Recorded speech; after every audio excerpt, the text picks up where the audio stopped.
Oh. Hop. Salut, j'espère que ça va. On est le vendredi 18 décembre. 10h. Aujourd'hui, je vais t'emmener avec moi dans une journée entière lorsque je n'ai pas cours pour vous montrer du coup comment est-ce que j'organise mon temps lorsque j'ai une journée complète devant moi, lorsque je n'ai pas de cours à suivre. Et du coup, je vais vous montrer comment est-ce que j'organise ces journées-là parce que c'est pas aussi simple que ça d'avoir autant de temps à gérer parce que c'est souvent lorsqu'on a trop de temps qu'on l'utilise mal. Ça va être l'objectif de la journée, comment bien gérer son temps et faire les choses qu'on a envie de faire lorsqu'on a toute la journée devant soi et qu'on peut théoriquement faire ce qu'on veut en fait. Comment est-ce qu'on peut trouver un équilibre entre ce qu'on a envie de faire et ce qu'on doit faire. Et c'est exactement ça ma vision de l'organisation et je vous en reparlerai du coup plus en détail au cours de la vidéo. Aujourd'hui on a quand même un petit planning, j'ai noté sur une liste ce qu'on avait à faire aujourd'hui. Donc je dois vous parler tout à l'heure de ma vision de l'organisation, on va parler de ça. Toi et moi, j'ai un tournage à faire, j'ai du montage à faire, j'ai une séance de sport tout à l'heure lorsque je serai en milieu d'après-midi. J'aimerais bien aussi faire un petit peu de lecture aujourd'hui, pourquoi pas si j'ai le temps. Et mes examens approchant, on va se faire aussi quelques séances d'active recall au cours de la journée. Et je vais vous montrer du coup la technique du calendrier inversé dont je vous avais parlé dans une des dernières vidéos pour vous montrer du coup comment est-ce que j'organise lorsque je fais mon planning pour les examens, comment est-ce que je le fais parce que je le fais pas comme tous les étudiants. Donc voilà, c'est ce qu'on a à faire au cours de la vidéo. Tu vas m'accompagner au cours de cette journée. On commence maintenant avec le montage.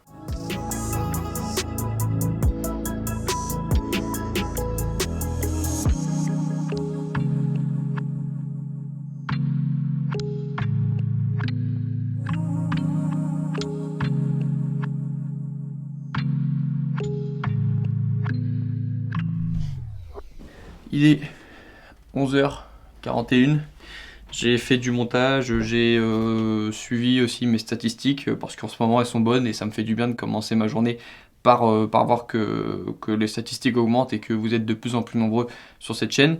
Ah oui c'est ça, fallait que je vous montre mon matos de tournage. Donc mon ordi c'est un MacBook Pro de 2015 il me semble. Je sais même plus s'il se trouve encore en vente, je pense pas qu'il soit encore disponible à la vente, mais sinon voilà c'est le MacBook Pro de 2015 13 pouces. En logiciel de montage j'utilise iMovie, le logiciel gratuit et installé sur tous les Mac. C'est le logiciel que j'utilise depuis le tout début de ma chaîne YouTube, donc toutes les vidéos que j'ai faites ont été faites à 100% avec iMovie.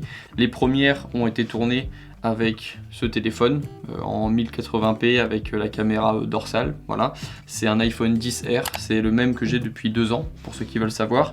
Et je tourne avec un Sony, tiens c'est marrant là comme...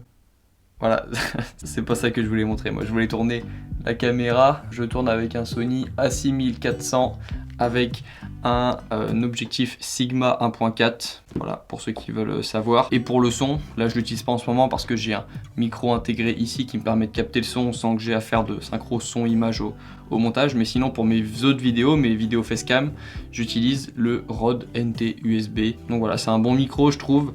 Il me convient tout à fait. Et j'ai toujours une petite lumière d'appoint évidemment lorsque je tourne mes vidéos pour être bien éclairé parce que sinon ça rend pas du tout pareil à l'image.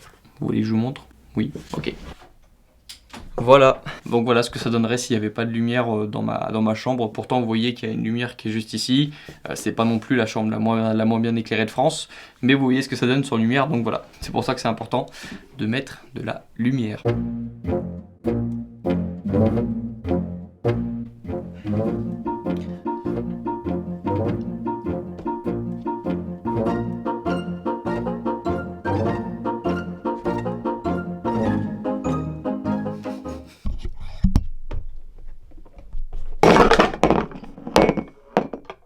Oh, je vais te fumer. Exploser le micro. Contente? Exploser la tasse aussi. Et là, elle explose mes écouteurs. Ok, il est midi 53. J'ai mangé, voilà, tout seul, comme un grand, parce que je suis seul à la maison le vendredi, mes parents travaillent. Je t'avais dit en début de vidéo que j'allais t'expliquer comment est-ce que je m'organisais, ma vision de l'organisation, et comment je planifiais mes examens, parce que je fonctionne d'une manière un peu différente des autres étudiants. Alors déjà pour mon organisation, comment est-ce que je vois l'organisation?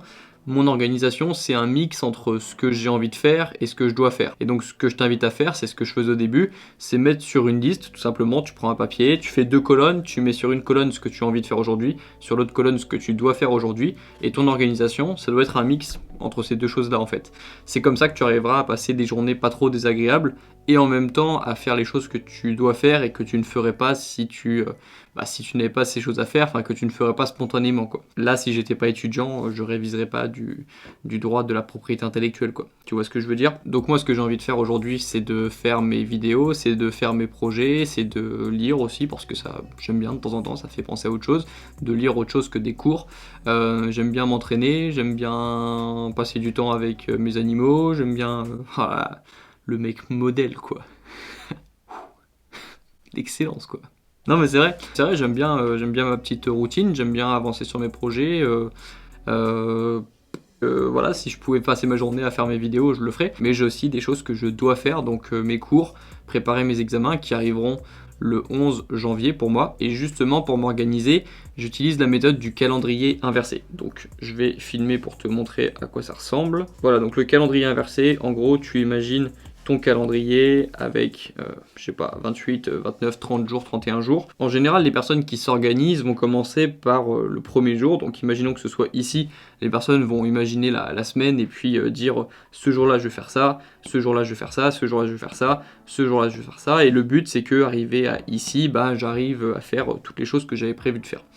Le problème, c'est que ça marche pas toujours, ça marche pas souvent même du tout, parce qu'en fait, ça paraît super agréable de s'organiser, de préparer les choses qu'on a envie de faire. En général, lorsqu'on planifie ce qu'on a envie de faire, on imagine toujours que ça va bien se passer, qu'on aura envie de faire les choses, qu'il n'y aura pas d'éléments qui va venir un peu chambouler notre semaine. Et en général, lorsqu'on planifie les semaines à venir, on se surestime.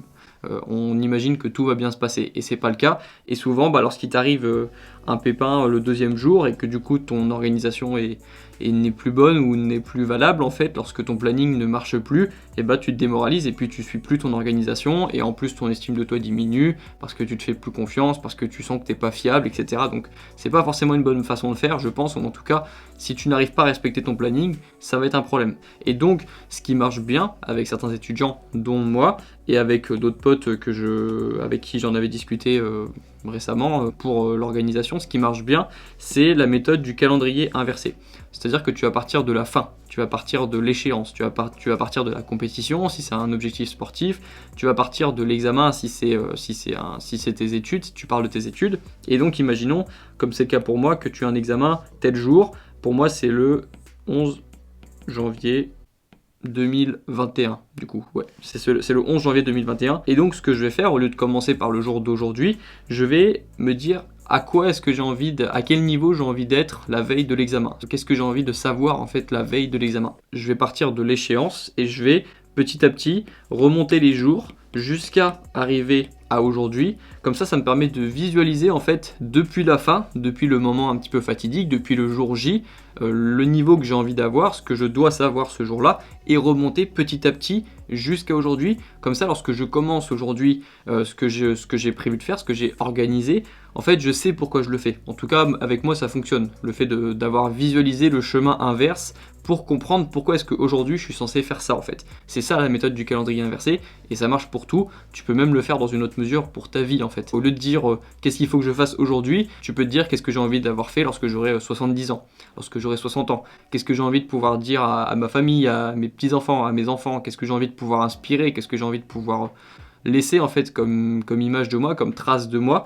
Et donc, pour avoir la capacité de dire à tes petits-enfants lorsque tu auras 70 ans que tu as fait ça lorsque tu étais petit, que tu as atteint tes objectifs, que tu avais un rêve et que tu as essayé de l'atteindre, je sais pas, pour pouvoir raconter quelque chose en fait, pour pouvoir montrer que tu étais quelqu'un qui travaillait, bah tu as besoin de faire des choses, tu as besoin d'avoir des choses à raconter, de montrer à tes petits-enfants par exemple que tu avais fait ça lorsque tu avais 25 ans, ça lorsque tu avais 30 ans, que de ta vingtaine à ta trentaine tu avais fait ça, etc., que tu avais testé des choses, et donc tu vas partir de l'élément final, la position que tu as envie d'avoir à telle date, pour ensuite savoir ce que tu as à faire tous les jours en fait qui te séparent de cette date en fait. Et donc en fait ce fait de visualiser la fin pour commencer à organiser le début et le milieu jusqu'à la fin, ça va te permettre de savoir un petit peu mieux pourquoi est-ce que tu es en train de faire ce que tu es en train de faire aujourd'hui.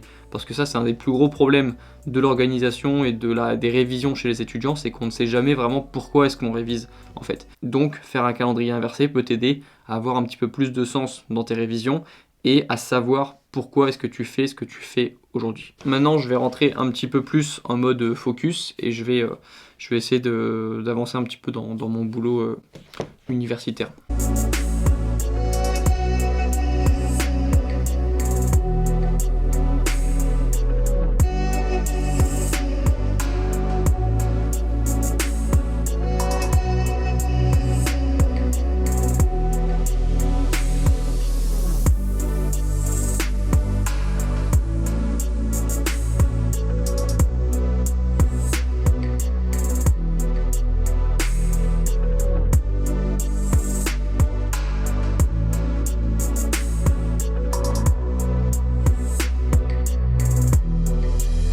Ok, fin de la séance de révision, de la première séance de révision de la journée. Il est 16h24. Vous avez vu, j'ai révisé 2 heures environ et vous avez peut-être eu l'impression que j'avais été productif.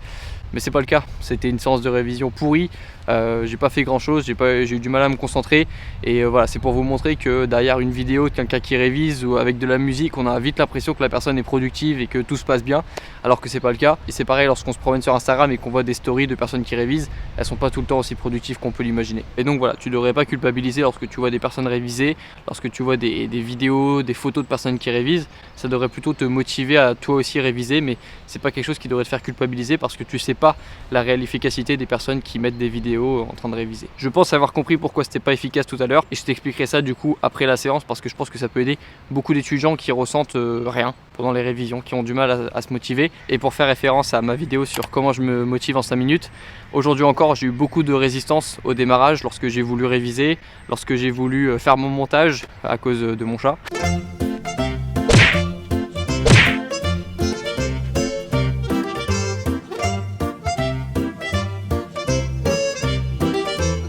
Et lorsque j'ai voulu filmer pour mes tractions, il y a des personnes qui sont passées, il y a des voitures qui sont passées. T'entends pas, mais il y a des travaux là-bas, donc il y a du trafic. Il y avait même quelqu'un qui s'entraînait ici lorsque je suis arrivé, alors qu'il n'y a jamais personne ici. Enfin bref, la résistance au démarrage, elle s'arrête jamais et tu rencontreras toujours de la résistance lorsque tu voudras aller vers le haut. Parce que lorsque tu veux aller vers le bas, il n'y a jamais de résistance. Allez, je la boucle un petit peu, je vais m'échauffer, je vais mettre de la musique et puis let's go. You don't wanna fuck with me, don't wanna test your luck with me, cause if you try to fuck with me, I'll take all your body parts to a fucking graveyard 6 feet under. I'm ostracized and traumatized by everything I'm not alright. I'm lost inside and anything I say you better listen up closely. Mostly, I'm the one and only, bring it home slowly. Hand your boy the trophy, patience is holy moly. I got him hating on me like Michael hates Toby. Force like I'm Obi, you know the one Kenobi. Force fed baloney by phonies, just wanna rule the world. Call me Mr. Steel Girl, easy gave me the referral, now he's worried about a jail. Yeah, coming out strong, I've been here for a long time. Started off online, finish off all time. They can call me crazy cause I rap like I got rabies. I'm confident, not lazy, and I'm dominating lately. She want me like some pastries, I'ma give it to these ladies like I'm Hefner in my 80s. Still I'm pushing up daisies. Don't wanna fuck with me, don't wanna test your luck with me, cause if you try to fuck with me, I'll take all your body parts to a fucking graveyard 6 feet. Don't wanna fuck with me, don't wanna test your luck with me, cause if you try to fuck Il est with me. 21h18, tu t'en es peut-être pas rendu compte, mais c'était une journée horrible pour moi. Alors pas à titre personnel, j'ai pas passé une journée horrible à titre personnel parce que j'ai fait quelque chose de cette journée, j'ai réussi, on a vu quelques conseils, on a pu voilà, passer une journée ensemble, j'ai pu m'entraîner, j'ai pu faire des choses, avancer un petit peu quand même dans mes révisions et dans mes projets. Par contre, c'était une journée horrible dans le sens où je me suis réveillé ce matin avec aucune énergie positive ou négative. Rien. Même pas de négatif, même pas de positif. Je me suis pas réveillé spécialement de bonne humeur, c'est-à-dire j'avais pas une énergie débordante lorsque je me suis levé. J'avais pas non plus la haine ou je sais pas de la tristesse en me levant. Et tu peux penser que c'est mieux de se lever en étant normal, mais c'est pas tout le temps le cas en fait. Parfois il vaut mieux se réveiller triste ou énervé parce que tu peux sortir quelque chose de ces énergies négatives. C'est quelque chose que je répète souvent, se servir de ces énergies négatives et de ces énergies positives. Lorsque tu te sens bien, bah, fais des choses, parce que tu vas faire des choses de manière plus efficace, de manière plus productive, lorsque tu te sens bien et que tu es heureux. Et quand tu es énervé ou quand tu es triste, sers-toi aussi de ces énergies pour faire quelque chose. Mais parfois, dans nos journées, on a juste rien. On n'est pas forcément de mauvaise humeur, mais c'est juste qu'on ressent rien au réveil. Et ça, pour moi, c'est difficile, parce que moi qui aime bien utiliser justement mes énergies pour faire des choses, pour avancer dans mes projets ou transformer une énergie négative en séance de sport productive, tu vois, c'est quelque chose que j'aime bien faire. Lorsque j'ai rien sur quoi me baser, aucune énergie sur laquelle m'appuyer, en fait, c'est plus difficile pour moi. Et c'est ce qui m'est arrivé ce matin. Et donc déjà, ce que je voulais te montrer avec cette vidéo, c'est que même ces journées, ce type de journée où tu te réveilles juste avec pas de motivation, rien en fait, rien sur quoi s'appuyer en début de journée, et bah tu peux quand même faire quelque chose de cette journée, parce que je pense que tu as pu apprendre déjà des trucs dans cette vidéo, tu as pu rigoler à certains moments. Ce que je voulais dire, c'est que tu peux, si j'ai réussi aujourd'hui à faire une vidéo quand même dans une journée où franchement j'avais rien, c'est même pas pour le storytelling, hein, c'est même pas pour le fait de raconter une belle histoire, c'est juste la vérité. Je me suis levé ce matin avec le devoir de faire une vidéo, mais avec aucune énergie sur laquelle m'appuyer. Donc pour moi c'est difficile, et c'est difficile pour toi aussi si tu as besoin de réviser ces journées-là. J'ai eu le temps quand même de réfléchir au cours de la journée à cette question, et j'en suis venu à la conclusion que ça partait d'un manque de clarté. En fait, il y a une phrase de James Clear que j'aime beaucoup, qui dit que tu ne manques pas de motivation, en fait, tu manques de clarté. Tu ne sais pas vraiment quoi faire. Et donc tu n'es pas motivé à faire quelque chose parce que tu ne sais même pas exactement ce que tu as à faire en fait. Et je me suis rappelé de cette phrase pendant justement ma séance de révision où j'étais pas motivé, je n'avançais pas beaucoup, alors que pourtant bah, j'ai lu hein, sur la productivité, sur l'efficacité, sur la mémorisation, mais voilà, il y avait quand même ce manque de clarté en fait, et c'est pour ça que je t'ai montré du coup l'étape et l'astuce du calendrier inversé, parce que ça te permet de savoir du coup ce que tu as à faire, et aussi pourquoi est-ce que tu dois le faire à ce moment-là, parce que tu sais que à J-1 tu dois savoir ça, et du coup à J-2 tu dois savoir ça, et donc tu recommences en partant de la fin. Bref, c'est une bonne méthode pour savoir ce qu'on a à faire aujourd'hui et comprendre pourquoi est-ce qu'on doit faire ce qu'on doit faire aujourd'hui. Aujourd'hui, c'est pas une journée type de révision, hein, parce que lorsque je serai en pleine révision, comme ça va être le cas la semaine prochaine, je vais pas pouvoir filmer la journée, parce que bah, la journée type d'un étudiant qui révise, bah, c'est un étudiant qui révise, c'est pas un étudiant qui fait des vidéos YouTube. Donc je pense que vous aurez pas forcément de vidéo de moi en pleine routine de révision, mais cette vidéo c'était quand même pour vous montrer une routine avant justement que je rentre dans des périodes de révision un petit peu plus intensives, où je vais faire d'autres choses, où je vais me lever beaucoup plus tôt, je fais des sessions de travail à 5h du matin, moi ça me convient bien, ça marche bien avec moi, ça a déjà bien marché avec moi, parce que j'ai du mal à me motiver, et donc voilà, là je peux encore me permettre de faire des vidéos YouTube et de filmer pendant mes révisions, parce qu'en ce moment c'est assez exceptionnel ce qui se passe sur la chaîne. On était on approche de la fin de l'année, on était 900 à ce moment-là l'an dernier sur cette chaîne lorsque je tournais mes vidéos pendant le mois de décembre. Donc voilà, je sais même pas quoi dire, c'est trop bien ce qui se passe en ce moment.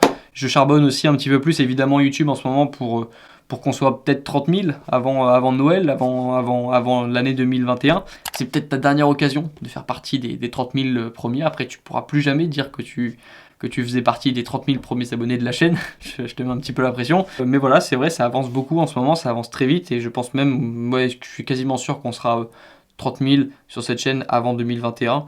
Et donc voilà, c'est aussi une période particulière pour moi, parce que vous le savez, mes études c'est cool, mais j'ai d'autres choses en tête, et il y a des périodes aussi où les études deviennent une priorité, comme ça va être le cas, mais il y a aussi des moments où il faut que je saisisse moi-même mes opportunités en dehors des opportunités universitaires, parce que voilà, comme je vous le dis, c'est aussi à vous de vous créer vos propres opportunités, et moi, il faut bien que je montre l'exemple et que je saisisse moi-même mes propres opportunités, et en ce moment, je suis en plein dans une opportunité avec YouTube, et je vais saisir la chance à 100%. La vidéo va se terminer ici, la journée n'est pas finie pour moi, il me reste 2 podcasts à enregistrer et une vidéo à tourner, donc soit ce soir, soit demain matin. Tu te rappelles, en début de vidéo, j'avais dit que j'allais essayer de lire. J'aimerais bien aussi faire un petit peu de lecture aujourd'hui. Pourquoi pas, si j'ai le temps. Soit ça va pas être le cas, soit ça va être le cas, mais je vais le faire avant de dormir, donc je vais pas filmer. Donc voilà, j'ai pu te montrer quand même les choses que je voulais te montrer aujourd'hui. On va arrêter la vidéo ici, j'espère qu'elle t'a plu. Tu peux liker la vidéo pour me montrer qu'elle t'a plu, tu peux commenter pour me dire ce que tu voudrais voir dans les prochaines vidéos, ou si tu as des questions par rapport à ce que j'ai pu dire aujourd'hui.